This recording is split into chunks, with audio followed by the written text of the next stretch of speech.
Hi, I'm Michel Bayan, and welcome to the SourceDS. Hello out there. Today's guest on the podcast is Shama Hyder, the CEO of the Marketing Zen Group. Many of you who were at the DSA Communications and Marketing Summit back in December in Las Vegas might have seen Shama speak on social media.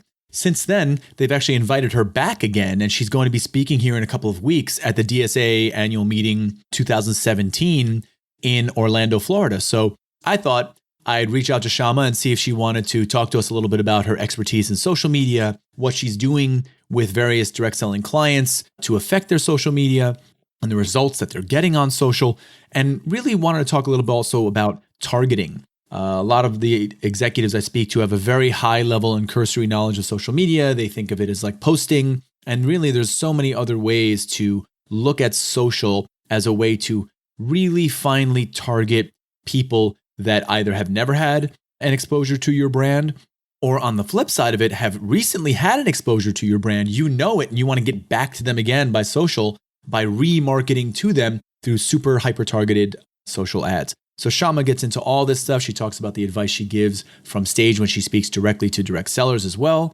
And so I think you'll really enjoy this conversation with Shama Hyder, especially if social media in direct selling is something that interests you. So enjoy the conversation. See you on the other side. Okay, Shama Hyder, welcome to the SourceDS Podcast. Great to have you on. Pleasure to be here. Thanks for having me. So I'm looking forward to seeing you speak for a second time at a DSA event. You spoke at the Communications and Marketing Conference back in December of last year. And for the first time in my recollection, they've actually invited a speaker to come back for a second time at Annual Meeting. And I think that part of that reason is because of your unique perspective on social media. And, it's been such a disruptive force in direct selling over the last couple of years. This focus on social media, on content, live streaming. Tell us a little bit about your perspective and some of the insights that you share with direct selling companies that excited them so much to bring you back a second time. Yeah, it really is, very gratifying, I'd say, as a speaker, but also as a CEO to be invited back. I think, part of it has to do with the sense that while there's theoretical, information in my presentations, and I do talk about sort of what works in principle, right, with social media, understanding not just social media marketing, but marketing in the digital age and what that needs to look like. I think when you kind of understand that broader picture, that's important. But I think what audiences tend to appreciate, and this is something that this comes at a certain price, but also I think in a way that's a unique sort of differentiator, is that, these are things we're actually doing in the trenches. So being not just a speaker, but being a CEO/speaker, I think is a little different, because a lot of the things that I do share with DSA and the things that I'm planning to share in the upcoming conference as well, they're not just things that sound good in theory, but really things that work within companies, that we're seeing that work, and that especially can work well for direct selling. We work with a lot of direct selling clients. We've done a lot of work with Mary Kay's one of our clients. We've done stuff with Amway, 31 Gifts. There's just some amazing companies out there that, so I feel like it's nice because we know that space so well, and then look at kind of how that works at the intersection of digital marketing. Yeah, and it seems to me one of the things that I notice people talking about in the sort of general conversation about social media is this idea of their distributors or their sellers posting, and the idea of the company posting. But one of the things that I don't hear people talking about, that it seems like you guys have good expertise in, is that one of the most amazing things about social media, which is all of the data that is in there about all of these different people that are your potential customers or your potential distributors, and the ability to focus on specific groups of people with specific types of messages. Can you tell us a little bit about that and the benefits of focus and analytics? Yeah, so it's funny. One of the things I talk about in my latest book, Momentum, is this idea of agility through analytics and really understanding your audience. And I think here's sort of a little teaser of what I'll also be covering at the upcoming DSA conference when I speak. This idea that, and we see this, by the way, in direct selling companies. I've talked to so many we work with, while you continue to nurture the consultants and that business model, which is so at the heart of, direct selling companies. It's also, how do you understand your customers better, right? The end user. And I think that's something that for a long time has been sort of like secondary, like, oh yeah, the customers, not that they weren't important, but I think so much emphasis has been put on the consultants. Now, though, I think companies are also saying, all right, but how do we also reach those customers? Because to keep growing, you've got to be able to do both. That's right. And now with this age of data and analytics, there's so much more ability to really understand who are these customers? What are the different sort of behavioral groups or segments, right? To use marketing speak, personas, right? That exist out there in the world of people that want to buy and consume your products. And what are the different journeys that these customers are wanting from you, as opposed to the old way, right? Which is like, well, what's my message? I'm going to send the same message to everybody, and it's either going to resonate or it's not. And I'm going to know based on if my sales are going up and down. Right. Yeah. And I think it's also being more nuanced and, all the different things that you look at: visibility, engagement, in training. I mean, that's a big one, training your consultants and coaches and making sure that they're, as a sales force, that they're fully ready to sell in the digital age as well. Yeah, that's a big point. One of the things that I hear, just from my peers out there, a lot of my friends know that I work in the direct selling space, and they're always like, oh yeah, that company so-and-so, man, if that friend of mine posts one more friggin' post of themselves and their stomach and, whatever, it's going to drive me crazy. So I think there's definitely an art form, to coming across with an amazing product, and as really what direct sellers are, which are really kind of compensated mavens, right, of a product. Yeah. Mm-hmm. And where that line is that you can kind of cross over, where you start to actually appear distasteful to your social network, right? Correct. I mean, and it's a balance in, that's exactly it. It's a balance in making sure that your content is relevant, it's contextual, it's audience specific, it's platform specific. What's working on Facebook isn't going to work on Twitter and vice versa. So I think it's kind of having all these nuances into play. And then what we're seeing more and more is that there isn't necessarily even a lack of the tactical. There's just a lack of that strategic, pulling all the pieces together so they make sense. There's that cohesiveness that's often missing, that when we work with clients, that's one of the first things we look at is how can we bring all these disparate pieces together to be more cohesive? Can you talk a little bit about, from the strategy perspective? Because I couldn't agree more. You're right. We see a lot of tactics and a lot of kind of spraying and praying going on in social media, right? And you're right on about talking about this value of taking a minute to stop and think strategically about what you're really trying to do. When you talk to direct selling companies about this and you start to approach their social media strategy, what are some of the high level points that you're looking for, that you're starting with? Starting with, a couple of things. One, what do you, like almost an audit, right? What do you have? I think that's the first step, is looking at what are all the pieces that are at play here. Sometimes things are spread over departments and all over the place, really. So the first step is really a deep dive into what do you have going on.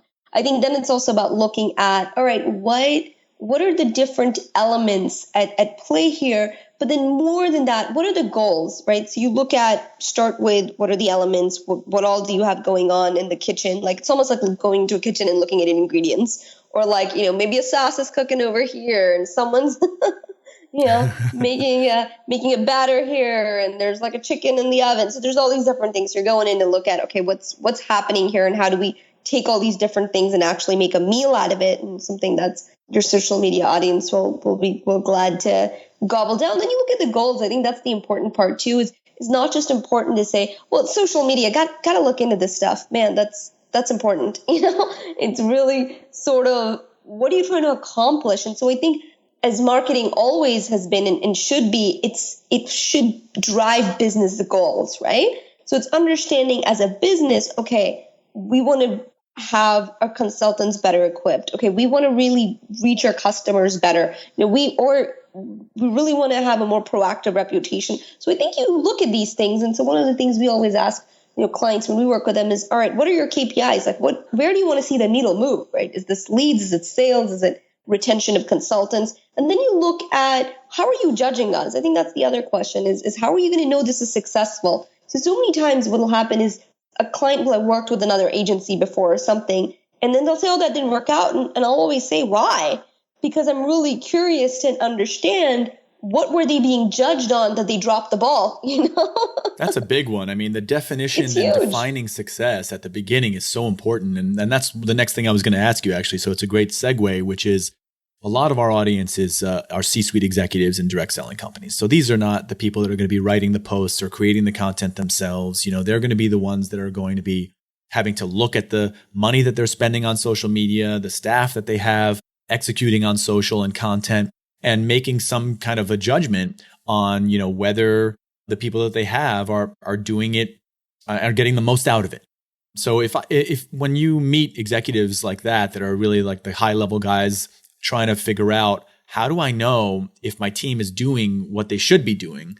What are some of the advice that you would give an executive that would help them sort of start to wrap their head around judging the success of their already existing social media efforts? Yeah, so a couple of things. I would say, one, have you made it clear to the team what your mandate is business-wise?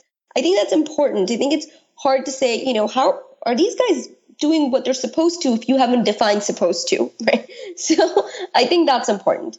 I think the second thing to keep in mind is that this is the ecosystem, and I really don't call it like social media tools or platforms because that's so nitty-gritty. I mean, you're really talking about the ecosystem, right, of marketing. I think it's important to look at that broader ecosystem and say, hey, are we using the right metrics here? Because if you're saying, hey, how many new sales did we get from that one tweet? Or how many consultants did we recruit from that one event? That's not a fair you can't force old metrics onto a new ecosystem. So I think it's very important to look at the appropriate metrics and also realize that and I think this ties into 3, is that what beats out almost every fun tactic or strategy or everything is consistency.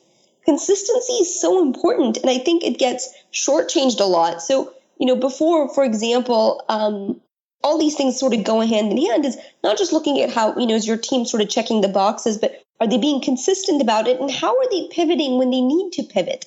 And it's a fine balance, because if you run an ad for a week and say, oh, we got to change it, it's not working, you shortchanged yourself, right? At the same time, if you're going 6 months, a year without ever looking at your things and say, hey, is this working? You've gone too long. So I think you have to kind of find that balance, and executives can help set that tone a little bit so your team knows that it's not like traditional, right, where you might spend $2 million and do an ad and see what's the results you get from it. And then the ad runs, and it's really kind of a year-long campaign or 6 months or whatever it may be. This is very different in that you might have the same budget, but you're doing a $200,000 project here, a $300,000 project here, and they're all kinds of moving parts. And you're seeing what works, and then when, let's say the $200,000 project's really paying off well, then you got to be able to take that budget from the other thing and put it over here.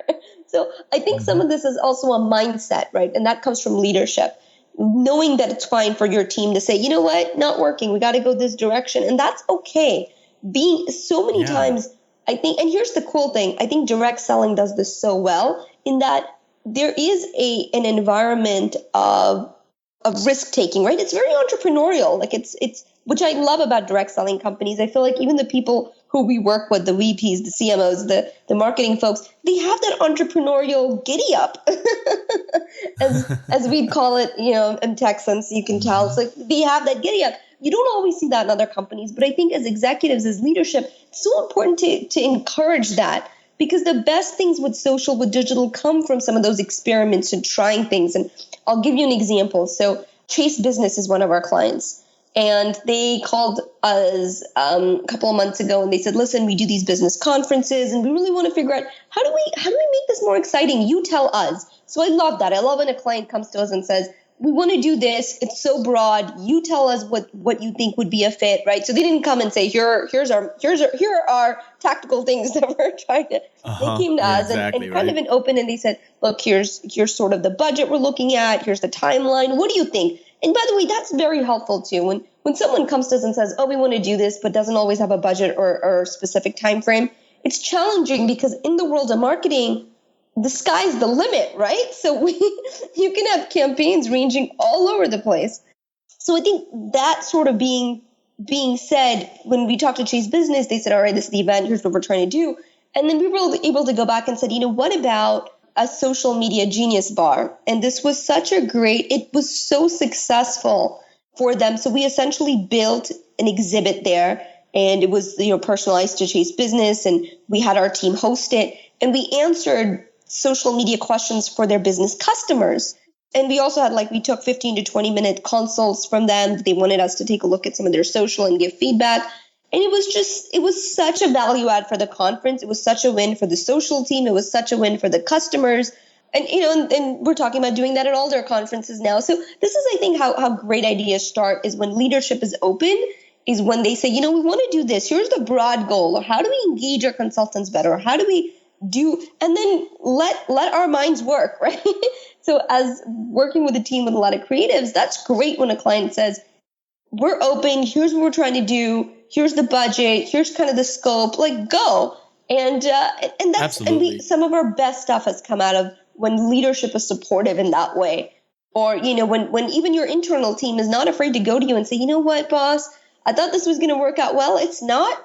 Can we switch? And to not fear that reprisal of oh, well, it's so much better to look and pivot than it is to hang on to something because you're too scared to change it. Yeah, you're talking about a function of just leadership qualities in general, which is, the function of a good leader, regardless of what department, they're leading, is, this kind of more modern and progressive, philosophy that is really proving to work and growing in popularity in the business world these days, which is a more kind of lean, approach, be more experimental. Totally. It's a very lean approach. Yeah. Mm-hmm. Be prepared to make mistakes, fail fast, figure out what you did, pick up, learn again, and, build, measure, learn, around and around we go.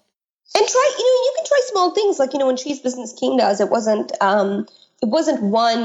hey, let's do something for every conference. It was, let's do this at one. Let's go all out. Let's see what works, really learn, and then postmortem that and figure out how we do this again and again, right? And so I think that's the beauty of it. Well, postmortem's another huge part. Yeah. Yeah. I mean, a lot of people don't do that. It's just oh, well, did it work? What my number? That number? Okay, next. What are we doing next? And it's well, wait, let's look at this. Let's really learn. Let's get some good analytics. And I will say this, some of this is also, everyone is so busy. I think that's the thing we understand about our clients, and our clients have always appreciated that. We get it. I mean, we're one in a million other things they're trying to get done that day, right? And so I tell my team this, I say, look, our job is to make it easy for our clients. And so with our clients, we do the postmortem and say, listen, we need an hour of your time. Bring your team together. We will break it down for you and tell you what worked, what didn't. And so I think that requires a certain level of honesty within us as an agency to be able to tell the client, because our clients have that mindset too. We're not scared to tell them, guys, this isn't working. Next time, let's not do this. Even if we are the ones that did that, right? Or to be able to say, this works so well, next time we should just do a lot more of this. Yeah, you're talking about transparency. And totally, that is such a big deal, and something that direct selling is still kind of lukewarm on, this idea of that, it's okay to be flawed. It's okay to make mistakes. It's okay to have things not go the way that you planned. What's not okay is to pretend that those things never happen. Yes, absolutely. And also, I mean, the thing is, because it's funny, we talk about transparency and it's really not optional anymore, right? That's right. People are talking about it. So whether we postmortem the conference or not, looked at, and again, I'm continuing to use that example or case study, but whether we looked at what worked or not, people were tweeting what they loved. Could we get more time next time? Maybe you guys could do this over 2 days, whatever. That's feedback. Right. And so part of what we do is also take that feedback and then give that to our clients in a way that's wisdom, that's filtered. So they're not sitting there or someone's not looking through.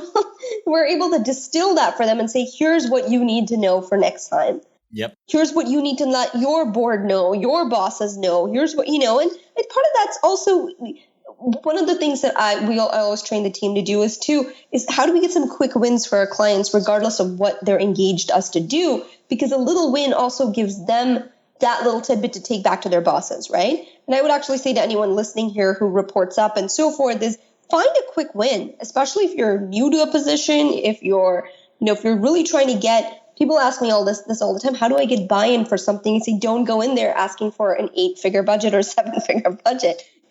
Go in asking for to test something, to do a campaign, to do something. and and make sure that the agency knows that this is a test, this is what we're trying. And then that way you Great have advice. more than just to go on and say, guys, we're going to change up everything.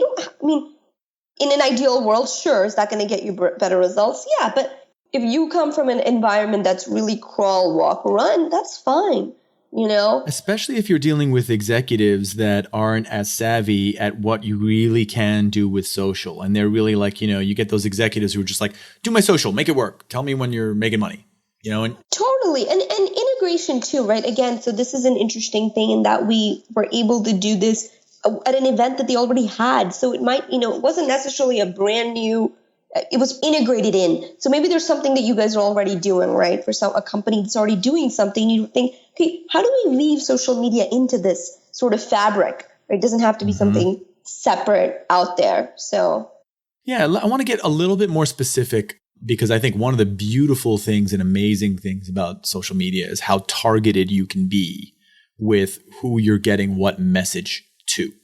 I don't know if you read that article about Cambridge Analytica and like how they use social media ads to like sway voters in the presidential election. That was always an article about, data science and social media that just kind of blew my mind of how much influence we can have via social media channels if we're targeting the right people with the right message at the right time.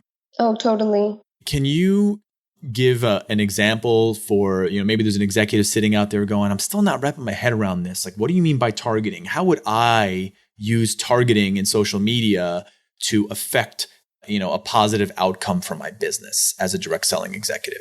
Yeah, that's a very broad question, and targeting depends on the platform and so forth. All right, but let's look at a very simple thing that we can do. For example, on Facebook.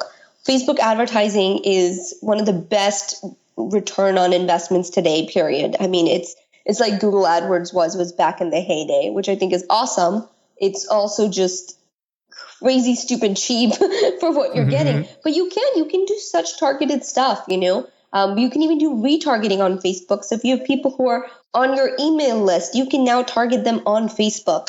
You can really look at, let's say your consultants are from the Midwest and they're, 24 to 35, the majority women, and church is a big part of their lives. All right, that's a demographic. You can now target this demographic with very specific messaging on Facebook.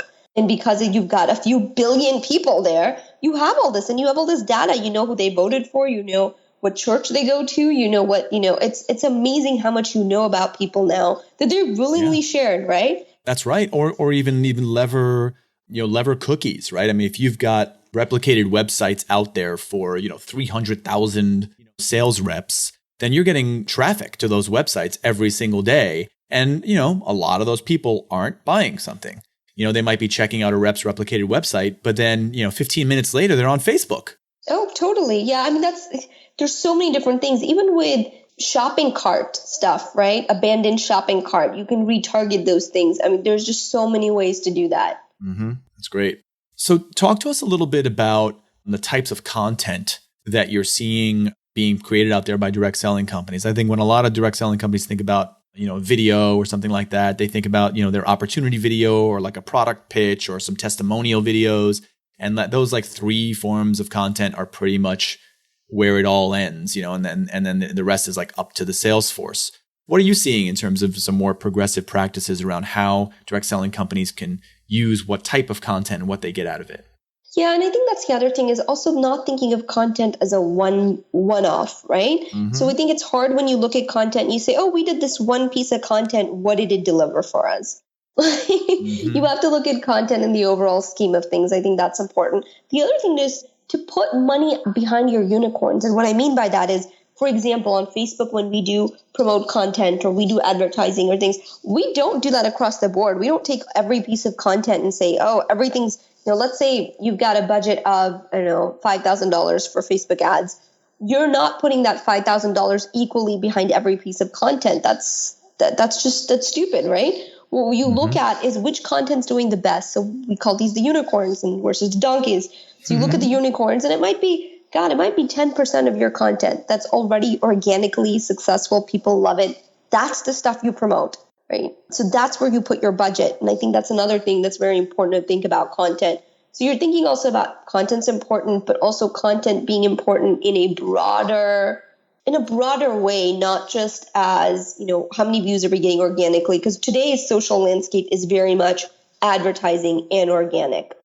And so you're also out there speaking at conferences. So you speak sometimes directly to the sellers themselves, right? Yeah, all the time. So what's the advice that you give sellers? Like when you're talking to them about how to build their business as an individual, what are some of the key points that you want to share with sellers when you're out there that you tell them?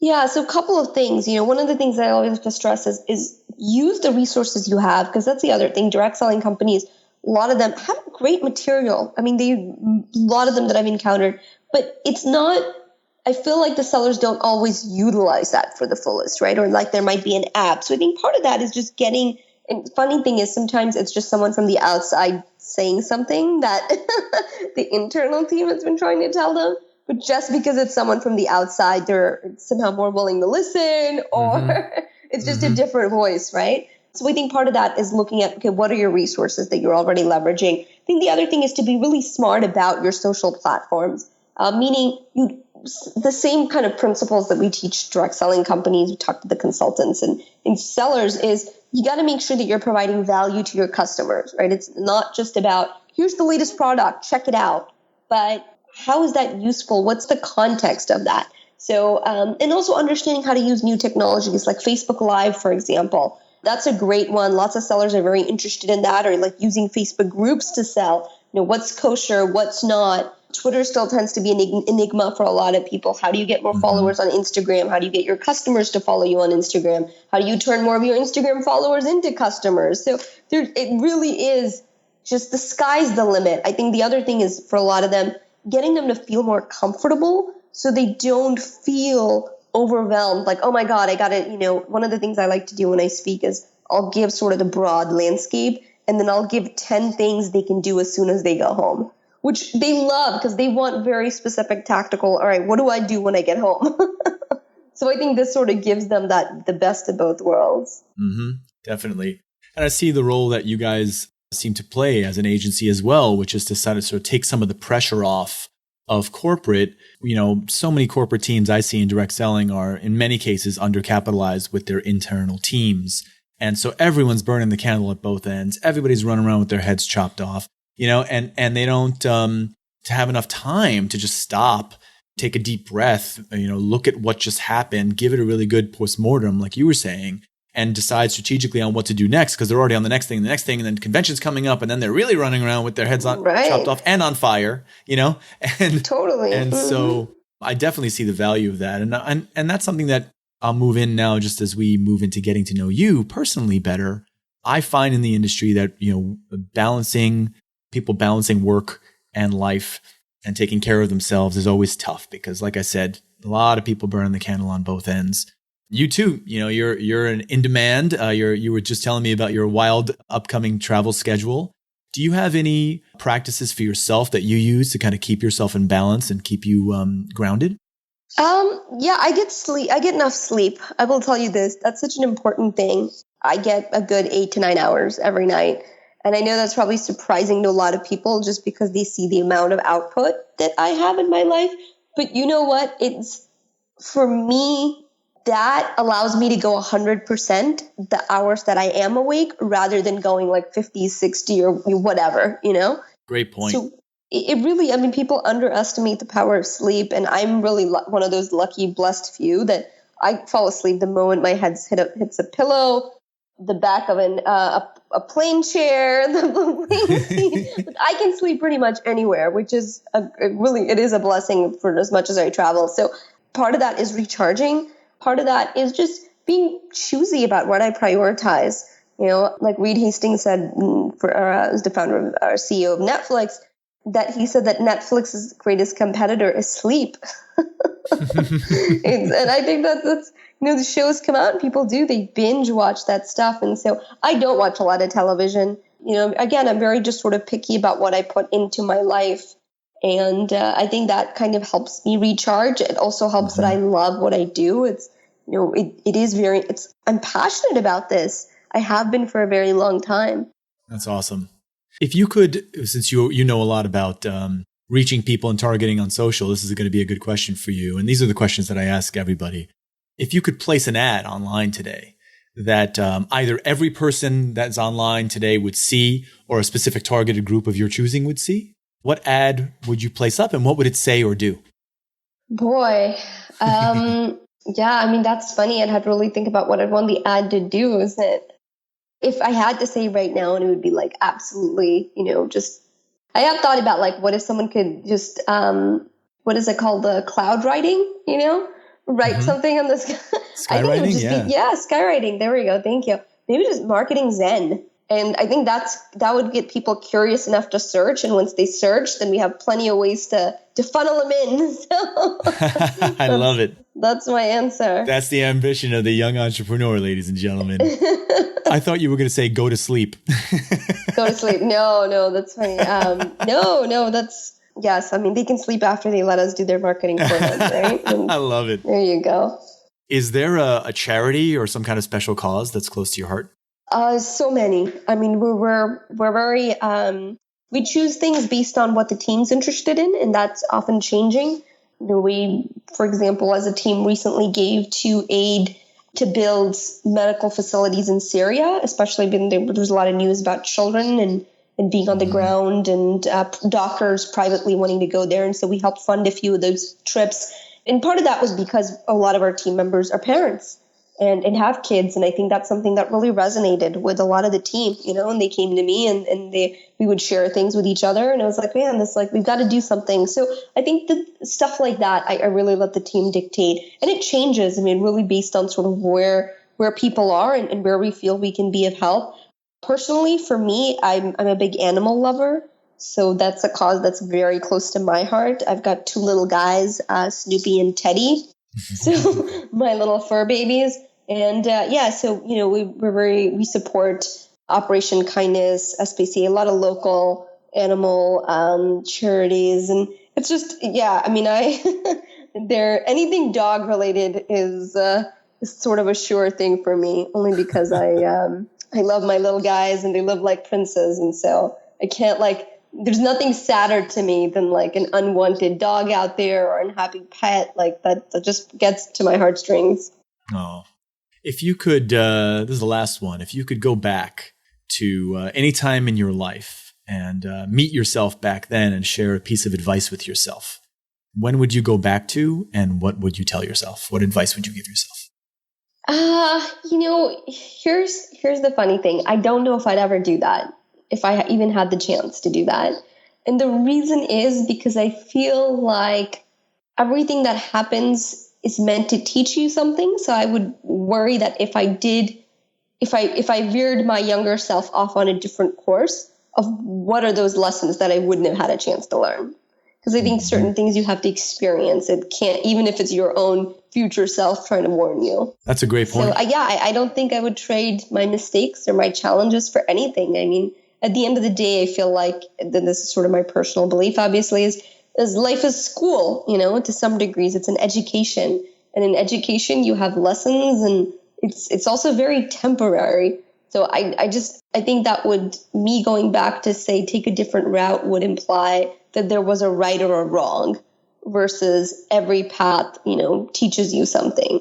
That's a great philosophy. And, we talk about this with a lot of people, and there's always that sort of, idea of saying, well, what would I miss if I changed something? There's so many things that I miss, and I'm so grateful for my path, that I've been on that. I wouldn't want to risk shifting that. And what would I not have gotten? Right. And it's like that. I also like country music, which I think is surprising to a lot of people, but there's a country also. It's like, thank God, for the unanswered prayers, bless the broken road. It's Rascal Flatts. So I believe in blessing the broken road.